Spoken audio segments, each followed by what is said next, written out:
Imagine for just a second that you decide to murder someone. Okay. But wait, hear me out. You aren't doing it because you hate them. You aren't doing it in, a fit of rage or something. It's not emotional. It's a cold calculation. Exactly. You're doing it purely to prove a point, to prove that you are above the whole concept of morality itself. That the rules that apply to everyone else just don't apply to you. Yes. That's the premise. Yeah. And it is terrifying. It is. And what makes it even more terrifying is that in the story we're covering today, the experiment, it kind of works, at least physically. The murder happens. But then what? But the moment the deed is done, the great man theory just crashes into this brick wall of human psychology. It's the ultimate backfire.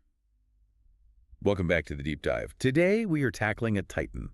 We're diving into Fyodor Dostoevsky's 1866 masterpiece, Crime and Punishment. A heavy hitter, maybe the heaviest. The heaviest. And look, I know what some of you are probably thinking. Classic Russian literature. Yeah. It sounds a bit like, eating your vegetables. A dusty book report you forgot to do in high school. Right. But we've gone through the source material, and let me tell you, this isn't a dry lecture. This is a psychological thriller written from the inside out. That's the best way to put it. I think the biggest misconception people have is that it's a whodunit. Right. Who's the killer? It isn't. There is no mystery. We meet him on page 1. We know who did it. We know how he did it. So the suspense isn't, will the police catch him? Not really. The real suspense is, can he survive what he's done to his own mind? The deep dive here is all about the why and the absolute nightmare that happens inside your head after you cross a line you can never uncross. So let's set the scene, because the atmosphere in this book is, it's almost a character itself. Yeah. We're in St. Petersburg, Russia. But not the glamorous St. Petersburg. We are in the slums. It's the 1860s, and crucially, it's summer. Oh, that's important. It is. It is stiflingly hot.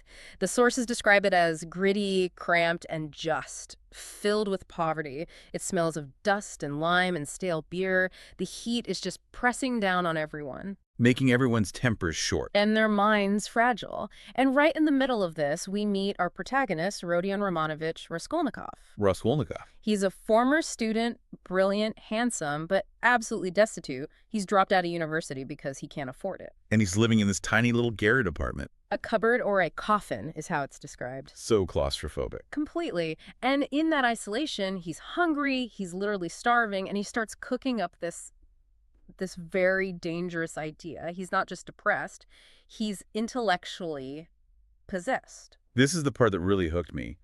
The theory. I mean, Raskolnikov isn't just a desperate guy. He is broke.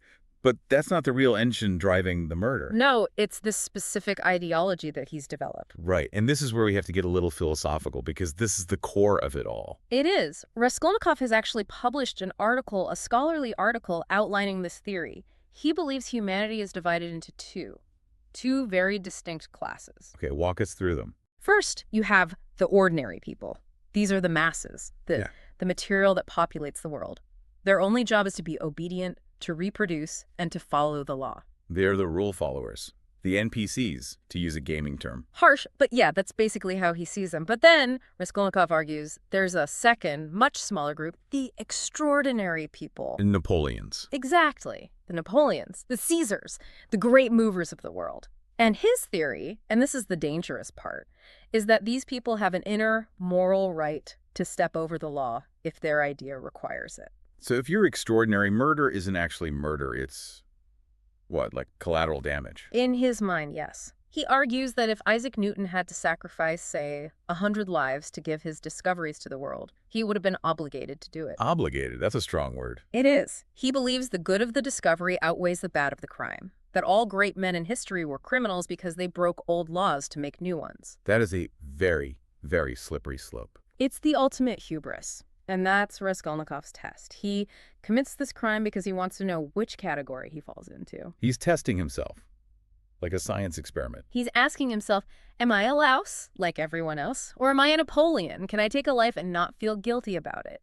He wants to prove he has the will to power. A battle of morality versus pure reasoning. Precisely. And he targets this old pawnbroker, Alyona Ivanovna, and he rationalizes it, He calls her a louse. She's mean. She exploits people. So logically, in his brain, removing her is a net positive for society. It's just arithmetic to him. One dead louse plus her money means he can do 1,000 good deeds later on. That's the calculation. He thinks if I'm extraordinary, I can do this and be totally unaffected. I can step over the body and go on to do great things. But reality has a way of punching logic right in the face. It always does. So he goes through with it, he plans it, he has the axe hidden, he goes to the apartment, he kills the pawnbroker. It's brutal. But then something happens that just wrecks his perfect experiment. The glitch in the system. The sister, Lizaveta. Yes, this is the turning point. The pawnbroker's innocent sister, Lizaveta, she walks in unexpectedly. The door was left unlocked. A simple human mistake. And we need to be clear, Lizaveta is not like the pawnbroker at all. Not at all. She's the opposite. She's innocent, she's meek, she's kind. She's one of the very people Raskolnikov might have thought he was going to save later on. But she sees him. She sees him, and he kills her too, to cover his tracks. And that single moment just shatters everything. It shatters his intellectual justification. I mean, you can twist your logic to make the pawnbroker a negative force, but Lizaveta destroys the math. Because she wasn't part of the plan. She wasn't part of the principle. Yeah. By killing her, it's no longer this clean ideological experiment. It's just a chaotic, bloody panic. He's not Napoleon stepping over an obstacle anymore. He's a scared kid with an axe. And that brings us to the real core of the book. The title is Crime and Punishment. But the punishment isn't what we think it is it? No, and that's what makes Dostoevsky a genius.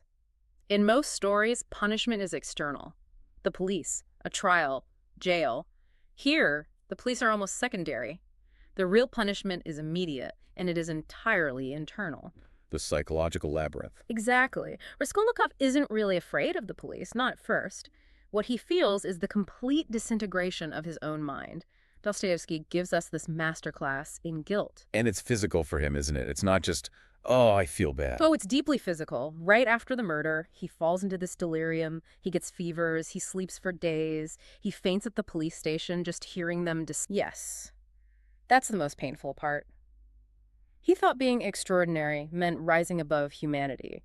But what he finds is that by crossing that line, he's just cut himself off from humanity. Like he's in a different dimension or something. Exactly. There's a scene where he's with his mother and sister, the people he loves most, and he feels like he physically can't embrace them. He's like a ghost. He realizes you can't be above humanity without being outside of it, and being outside of it is hell. So he's trying to reason his way out of feeling bad, but his body just won't let him. That is the perfect way to put it. His intellect is screaming, "You did what you had to do, you're a Napoleon, toughen up." But his conscience, his human nature, is screaming louder. So Dostoevsky is basically showing us that conscience is stronger than intellect. You can't think your way out of your own humanity. And while this is all going on inside his head, there are these external forces closing in. First, the hunter, the investigator, Porfiry Petrovich. Porfiry, what a character. He's not your typical action hero detective, right? He's not kicking down doors. No, he's a bureaucrat, a middle-aged magistrate. He looks a bit soft, unimpressive, but he is a psychological pressure cooker. And he knows, doesn't he? Pretty much from the start. He strongly suspects, but here's the thing. He doesn't have hard proof. So instead of arresting Raskolnikov, he plays this incredible cat and mouse game. He just talks to him. These long philosophical conversations. It's brilliant. He asks Raskolnikov about his article on the extraordinary man. He treats him like an intellectual peer, which, flatters Raskolnikov's ego, but also terrifies him. He's just turning the screws. He is. Porfiry uses this amazing analogy. He says the suspect is like a moth, and he's the candle. The moth will just circle and circle, closer and closer, until eventually he flies right into the flame. So he just waits for Raskolnikov's own mind to betray him. He knows Raskolnikov wants to be caught deep down just to end the suffering. So Porfiry is the hunter, representing law and reality. But then we have the total opposite force, the savior. Sonia Marmeladova. And the contrast between her and Raskolnikov is just staggering. It is. She is at the absolute bottom of the social ladder. She's a prostitute. But not for herself. No, she was forced into it to feed her starving family. By society's standards, she's a fallen woman, shame personified. But Raskolnikov sees something else in her. He sees someone who has also transgressed, but her transgression was a sacrifice, and his was a crime. He sees she handles suffering differently. He operates on logic. She operates on faith and compassion. So while he's trying to prove he's superior, she's accepting her suffering to help other people. And that just completely confuses him. How can she live in such mud but keep her soul so clean? So why does he go to her? Why confess to her? Because he's suffocating in his isolation. He has to tell someone. And she offers him something he never expected. Redemption through compassion, not logic. There's that famous scene where he asks her to read from the Bible. The raising of Lazarus. A murderer asking a prostitute to read a story about a man coming back from the dead. I mean, it's all there. He's dead inside. He needs to be resurrected. And when he finally confesses to her, her reaction is, it's just one of the most powerful moments in all of literature. She doesn't judge him. She doesn't scream. She doesn't run away. She weeps for him. She grabs his hands and says, "What have you done to yourself?" Wow. Not what did you do to them, No. but what do you do to yourself? She sees the truth instantly. The murder has killed his soul.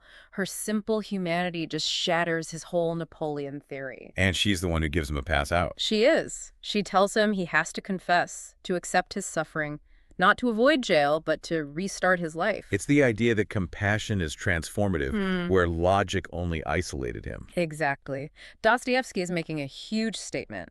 The extraordinary man theory fails because it denies the value of human life. And Sonia, this ordinary woman, her spirit is infinitely stronger than his. She saves him. So let's zoom out a bit. Why does this book, 160 years old, why does it still matter so much today? Because the questions Raskolnikov is asking are still the questions we ask.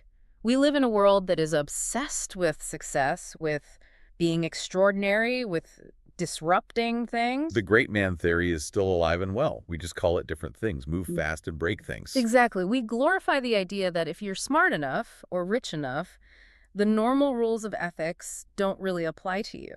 The idea that rules are for the little people. Right. And Dostoevsky is holding up this giant stop sign. He's saying, look, you cannot rationalize away basic humanity. There is a moral law that's deeper than human law, and if you break it, you break yourself. And that guilt will find you. Guilt will find you. You can't outrun your own conscience. And that point about compassion versus isolation feels so relevant today. He thinks he needs to be alone to be great, but that isolation is what destroys him. Absolute isolation is a form of death in this book. Connection, even the painful connection of confessing and going to prison, is life. It's a heavy lesson, but a necessary one. The book is intense, but it does end with a little bit of light, doesn't it? It does. It's not a cynical book. Raskolnikov goes to prison in Siberia, and Sonia follows him. She goes with him. She does. She moves to the town nearby. And it takes a long time. He's still arrogant in prison, but eventually his mind starts to crack open. He starts to accept her love. He doesn't change overnight. No, Dostoevsky is too realistic for that. But the book ends not with a conclusion, but with a new beginning. It says, but that is the beginning of a new story. So to wrap this up, Crime and Punishment is so much more than a book about a murder.